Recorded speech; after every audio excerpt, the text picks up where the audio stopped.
What's going on, everybody? All right, first of all, I want to apologize. I've not been answering any comments over the last few videos. I want to explain that.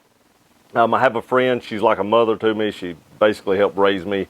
I thought she had a heart attack the other day. She's been in the hospital, she's been in the ICU. She did get to come home today, but I've been up there every night visiting her for later on in the evening, late hours, so I've not really had a chance to actually comment or reply to comments on the last few videos, so I want to apologize for that and explain why that I had not been, because I know a lot of you, I was like, he's not replied to me, so that's why I've not replied on several of the last videos. But did just get done mowing the yard. I got done mowing the yard, got to do a couple videos, got to take a shower, and then I got to head up there and make sure she's okay.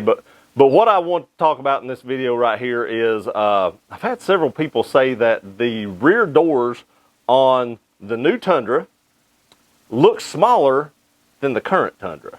And I want to show y'all what I did. Now, this is really scientific. I mean, this is going to 100% prove or debunk that these are bigger or smaller. No, but this is actually the best way that I've found to do this. So I want to actually look at this, take a look at it. I got some calipers. I know, I said we were going to be, really scientific. So I'm going to get the camera turned around on the new photo, and then I got my truck to the exact same size, and we're just going to measure the doors. That's the only way I know how to do it. Because I don't have a real 2022 here to look at, but I do have a real 2016 to look at, so I did my best to make them the same size. And let me get the camera turned down and I'll show you how I did that. All right, so here comes the scientific stuff right here. So what I did was I pulled this out to the front bumper, and I pulled it out to the rear bumper, something like that right there. Maybe zoom this back just a little bit so you can see what I'm doing. So the front bumper ends here and ends right here, so that's about it. So somewhere around 5.2, and then what I did was I took my truck to the front bumper and the rear bumper, and you can see here we are actually still at 5.2. So this is actually harder than it looks. So what we're going to do now is really scientific. I mean, we're really getting scientific here. We're going to take the calipers and we're going to go up here to the door handle.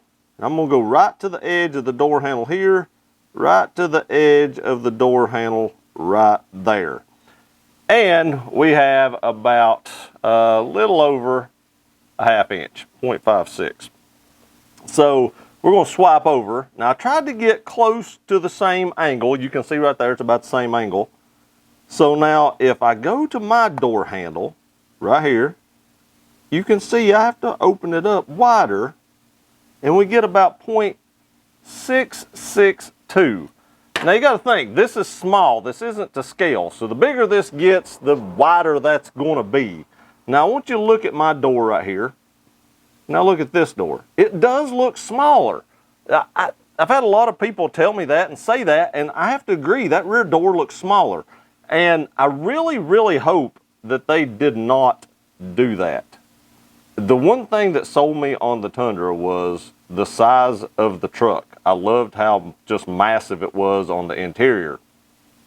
And I really hope that they didn't make this truck smaller in the back. I know it's kind of sharing a platform with the Tacoma, and I've said this before, I hope they didn't go smaller on the Tundra. I still hope they didn't go smaller on the Tundra. I will be highly disappointed. That's one thing I didn't like about the Silverados back in the day. I've not really been in a new one, but my dad's like 2013 or 14, I forget what year it is, has a very small back seat and just back space in general. My wife sits back there and her knees actually hit the seat. It's so close.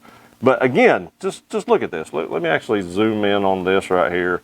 You can see the door right here. And then if I go to this picture, you can see the door. I mean, it literally does look smaller side by side. It blows my mind.